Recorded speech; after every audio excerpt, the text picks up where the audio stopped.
Yes, Lucky Strike means fine tobacco. So round, so firm, so fully packed, so free and easy on the draw.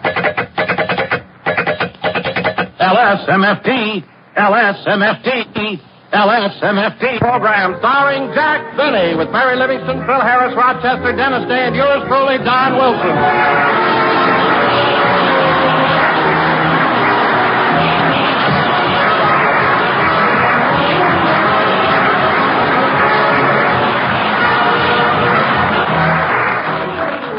Gentlemen, since tonight is our last broadcast of the season, I would like to pay tribute to the star of our show. 15 years ago, a kind and gracious young man started his radio career at the tender age of 37. I was awfully tender. And tonight, 15 years later, he's still kind, still gracious, and still 37, and here he is, Jack Benny.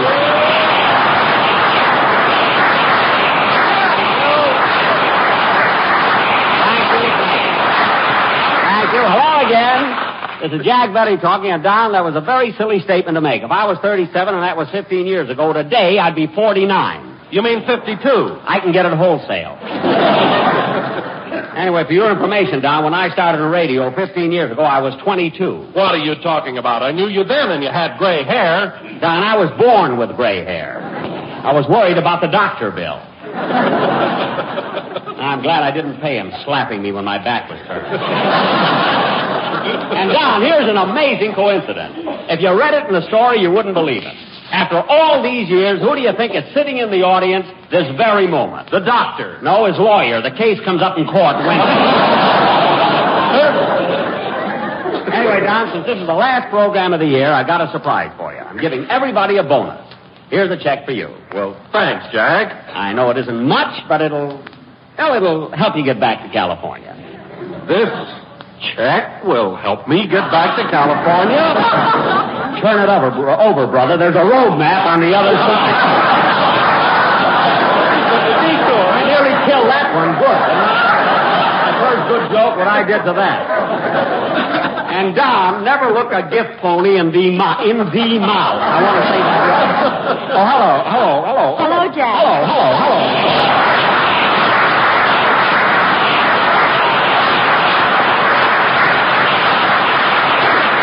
It's the last program. Let's go nuts all together. Mary, I'm glad you came in. I was just telling Don that since this is the last program of the season, I'm giving everybody in the cast a bonus. Oh, Jack, how can you afford it after that bonus you gave me last year? What did he give you, Mary? A dozen bobby pins. You got 2 dozen. That wasn't your fault. Phil Harris got a short haircut and had no use for them. All right. But this year it's different. Now, here's your bonus, Mary. Take this and go out and buy yourself a new dress. Here. Oh, boy, a do-bill at Klein's. Yes, sir. I got that by mentioning them on the air. When'd you do that? Just now. But, Jack, I was the one that mentioned Klein's. Uh-oh, now they owe us another one. Oh, wait a minute, Jack. Do you mean when you mention the name of a product, they give you one free? Well, sometimes, Mary, but you have to do it cleverly. Oh. Which reminds me, Mary, on the way home, I'm going to stop at Plymouth Rock. Then I'm going to Pontiac, Michigan. And if I can afford it, I'll take you out some night and show you how a cat'll act. Well, you certainly packered them all in. Thanks, Mary. That was a Buick. Say, Mary, where are you going to spend your vacation this summer? Inside of a Longines watch. I can go along with a plug. Just be happy with your dress. But I'm not kidding, Mary. Where are you going to spend your vacation? In Grand Central Station. I like peace and quiet. That joke was written 3 o'clock yesterday. It's amazing what 24 hours can do to a gag, isn't it? Oh, hello, Dennis. Hello.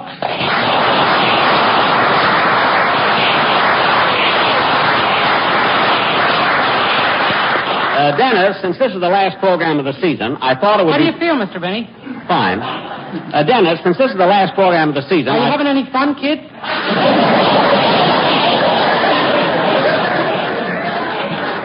A little. Dennis, since this is the last program... What day are you going home, Mr. Benny? Wednesday. Dennis, since this is the last How program... about a bonus? That's what I'm trying to tell you. I'm giving every member of my cast a bonus. Oh, am I a member? Certainly. Is that why you make me pay dues?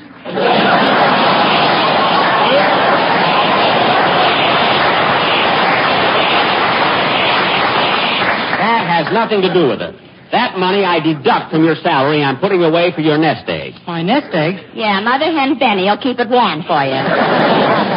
I don't have to worry about a nest egg, Mary. I'm expecting a call from my sponsor any minute to pick up my option. Believe me, this year I'm going to be even tougher to get than last year. Yeah, you're really tough to get. Well, I was. Oh, sure. The sponsor laid the contract on the table, pointed to the dotted line, and you signed so fast you put half your name on his finger. On his finger. Some joke.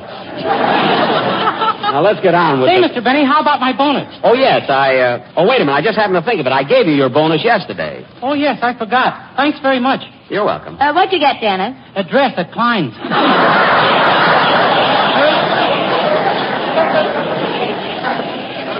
What? With a peekaboo waist.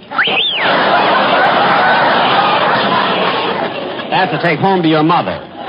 And another thing, kid, I got a surprise for you. I may be able to give you a car. A car? Yeah, a few minutes ago I mentioned the name of a lot of automobiles, the names, and naturally they'll all send me one. Gee, that won't work, Mr. Benny. I tried it once. I mentioned mercury. And what happened? They sent me a thermometer. Oh. So I took my temperature. It was 106. What? Boy, was I burned up. Dennis. That's a joke, son. I'm glad you told me. Now, come on, Dennis. Let's have a song, will you? Come on.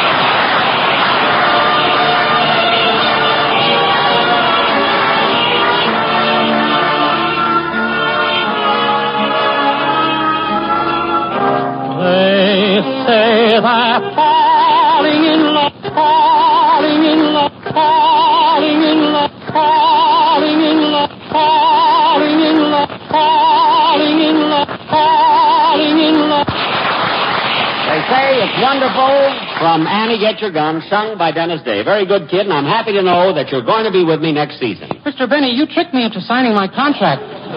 Tricked you? Dennis, your new contract calls for $38 a week. And that's what I'm going to pay you, $38 a week. So how did I trick you? When you held me upside down, it looked like 83. Oh, stop.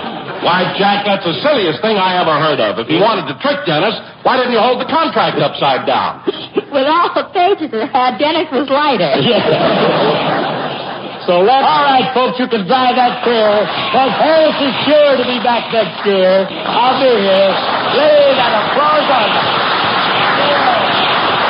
Lay it right on. That's it. Give me enough to run me through the summer, you know. Hey, Phil, I heard that, and you don't have to worry about the summer. I'm giving you and every member of the cast a bonus. Look, Jackson, I know all about your bonuses. If you really want to do something, just give me a little raise in salary. A raise in salary. Phil, you're the only man in the country that can't strike because you know you're overpaid now. And you can take that miner's lamp off your head. You're not fooling anybody. If I gave you a raise, I know what you'd do with it. Now, look, you're wrong this time, Jackson. I'm on the wagon. You're on the wagon? The trains weren't running. I had to get on something. Oh. Look, Jackson, I haven't had a drink since we've been in New York. What are you talking about? I saw you in a bar last night. You ordered a double scotch. That was to dip my tie in. Dip your tie in? I can quit drinking the stuff, but I'm not going to stop smelling it. I should have known. When you get undressed at night, you hang your clothes in the closet, put your tie in the chandelier. Hey, Phil, let me look at that tie. Is it pure silk? No, it's a blend. Now cut that out! Imagine dipping your tie in scotch. Yes, sir. I'm the only guy in town with a wet cravat.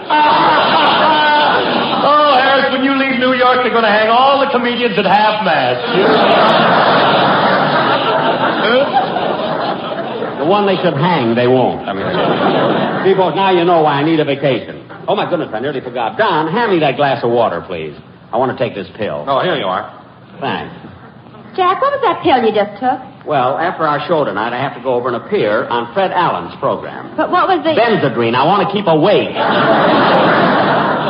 Better off asleep. I wouldn't have to look at those bags under his eyes. Alan's got the only face I ever saw with patch pockets. Oh, Jack, you're just jealous of Fred because he's such a great ad-libber. Oh, some great ad-libber. I can ad-lib better than Alan with one rider tied behind my back. Every week it's the same thing. Portman says, Mr. Allen, it's time to visit the alley. Shall we go? And then the genius answers. Well, Portland, as one striptease dancer said to the other, let's take off.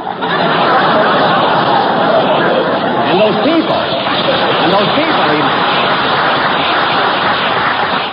people he meets down there, that Titus Moody. Howdy, bub. Dennis.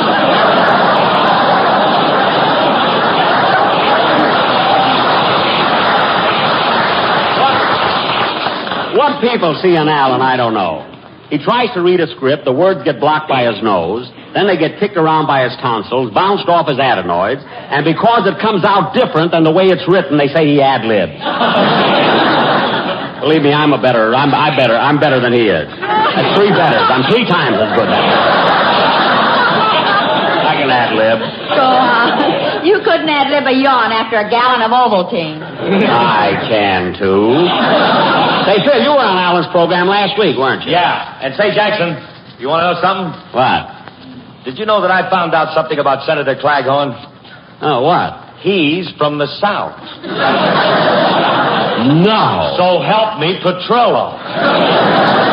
Thanks for telling me, Phil. Now, come on, let's have a band now. Okay. Oh, say, Jack, excuse me a minute. Yes, Don. I may not see you after the show, so I just want to say goodbye now. Don, you mean you're in such a hurry to leave on your vacation? Oh, no. I'm going to start my summer job for Lucky Strikes. Summer job? Another program?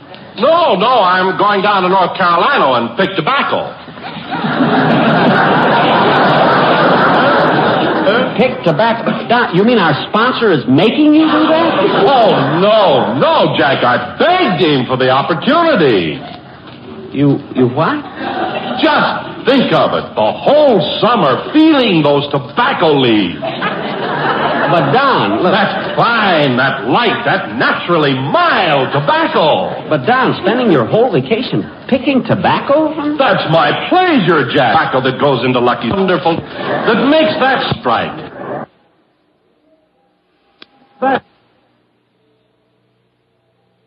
Raise my voice and call Chloe.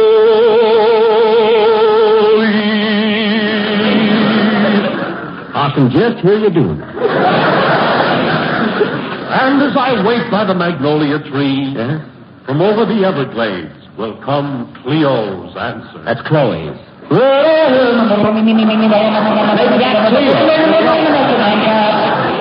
Don, that's the most touching thing I've ever heard. Well, Jack, No, Don.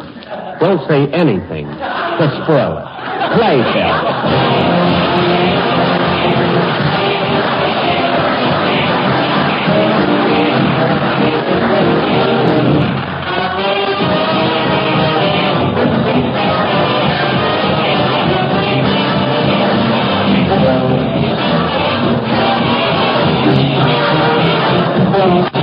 Let me tell you something. That's one on you, Jackson. This ain't even my band. These are New York boys. Well, how'd you happen to pick them up? Easy. I was just walking down the street and they followed my tie.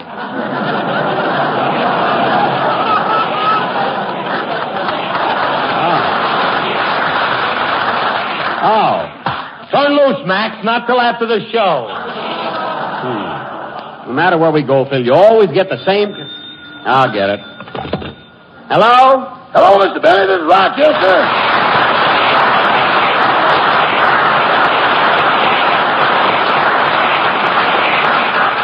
What is it, Rochester? I got your trunk all packed and loaded on the mule. Rochester, the railroad strike is over. You got the mule before the strike was on. Well, I'm taking the train. I'm kind of sorry you're not going back with me, but I'm glad you got that nice job at the Zanzibar Cafe. Oh, thanks for letting me take it, boss. But ain't I the one that's supposed to get the 90%? Yes, but I'm keeping it for you for a nest egg. Well, push the hen off. I'm hungry. It'll be safe with me, Rochester. Don't worry. And do a good job at the Zanzibar. I will. And before I hang up, boss, I want to thank you and the cast for coming over Tuesday night.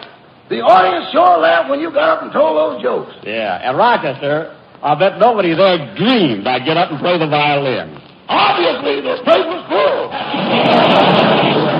I don't know about that. They liked it. By the way, boss, how did you like that routine I did about you and Mr. Allen? Well, I couldn't hear all of it. There was some guy under our table making a lot of noise. Oh, him. That was the plumber Mr. Harris hired. What? He was laying a pipeline to the bar. A pipeline? Big inch, yes. Well, that was ridiculous. By the way, Rochester, why don't you sing that song, Accentuate the Positive? I always liked the way you did that. I did sing it. You just didn't hear me. That was when you were arguing with the waiter about the check. I wasn't arguing with him. He charged me too much for the beer, and I was just pointing out his mistake. That was no mistake. In a nightclub, you don't get a nickel back on the bottle.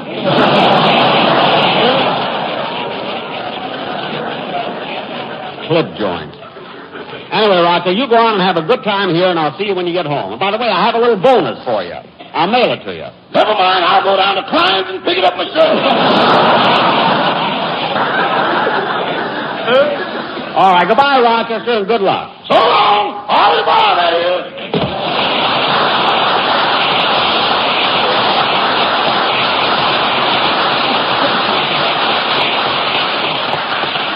Well, kids, in a few minutes, our last program will be over, and we probably won't be seeing much of each other until September. But here are your assignments for this week. On Wednesday night, you must listen to the radio because Dave Rose is going to conduct his Waukegan Concerto, which is written especially for me. And next Sunday at the same time, I want you to listen to the Frank Morgan Show, which is replacing us for the summer. It's going to be great. Frank has always done a swell job, and I know he's going to be back in fine form. And now, kids, before I kiss each one of you goodbye, I want to... Come in? Well, hello, Jack. Hello, Ed. Look, kids, it's Ed Sullivan.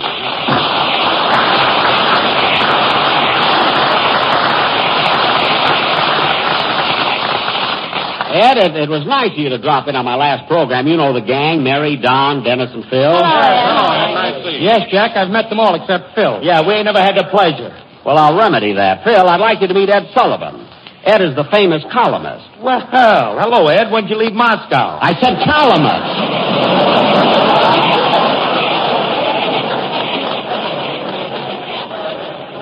My goodness, Phil. Tell me, Ed, what's the, him I'm going to have back next year, Phil. Ed, what's the occasion for this visit? Well, Jack, I came over to present you with an award. An award for me? Mm-hmm, but first I'd like to get a little interview. See, our readers would like to know exactly what goes on behind the scenes in a radio show.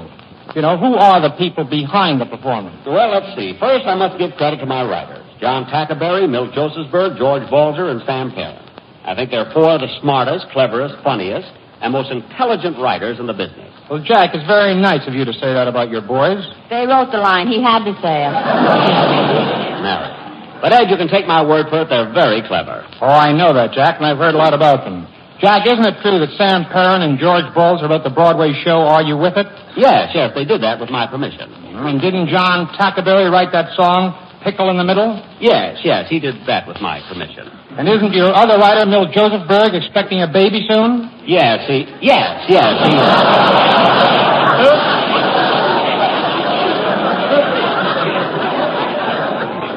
If Hilda is listening, we hope she feels all right.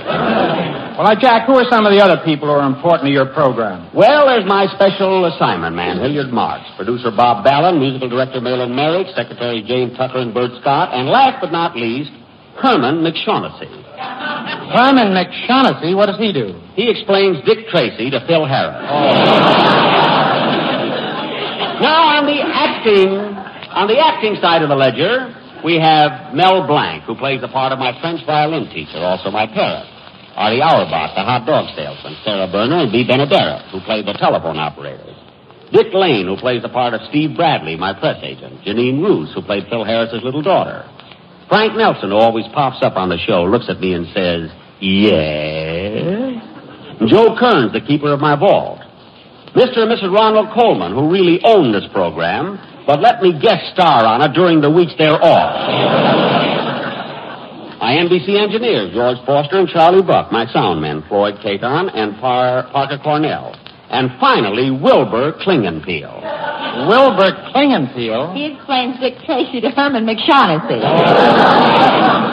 Well, Ed, I guess that takes care of them all. Unless you want to mention the janitor who sweeps up after the show.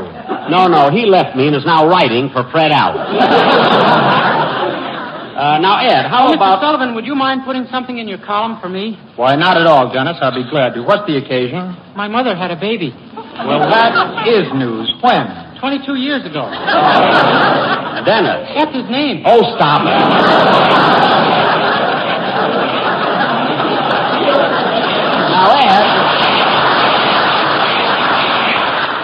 Now, Ed, I don't want to appear anxious, but how about this award you're going to give me, huh? Jack, let go of my lapel. Oh, pardon me. I forgot myself. What kind of an award is it, Ed? Well, it's called the Ed Sullivan Award for Modern Screen Magazine, Mary, and it's being given to Jack Benny because of his outstanding radio programs during the past season. Oh, Ed, that's such a thrill, really. I'm overwhelmed. I feel faint. Quick, Phil, let him smell your tie. And so, Jack, on behalf of Modern Screen Magazine, it gives me great pleasure to award you this gold plaque.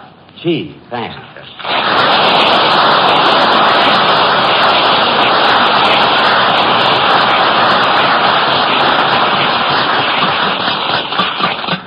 Jack, stop biting it. It's gold. Oh, but, Ed, this is a Modern Screen Award, and I haven't made a picture in 2 years. That had something to do with it, too. Oh, I see. You know, Mary, it's really a great thrill for me to give this award to Jack because he made his very first radio appearance on my program 15 years ago. That's right, Mary. Who sponsored that program? Well, let's see, Geraldine Hair Tonic. Jack made his debut on a hair tonic program? On a hair tonic program? On a hair tonic program? What an opening for an actor who ain't worried about options. Bill, one more word out of you. I'll light a match to your tie and blow you out of here. Now, quiet. Well, I guess I'd better run along, Jack. How about another game of golf tomorrow? Certainly, Ed, if you're not afraid that I'll beat you again like I did yesterday. Wait a minute. Say, Ed, did Jack really beat you at golf? Why do you think I had to give him this award? Oh, for goodness sake, Ed, it was our agreement that you weren't supposed to mention that. Now you've spilled the beans. Well, goodbye, Ed, and thanks very, very much. You're welcome, Jack, and so long.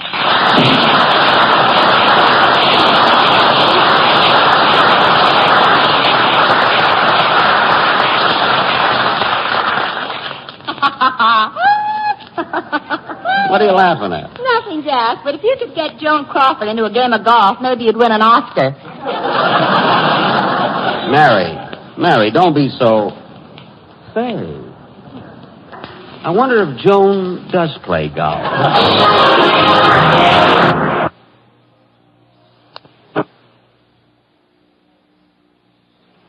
LSMFD.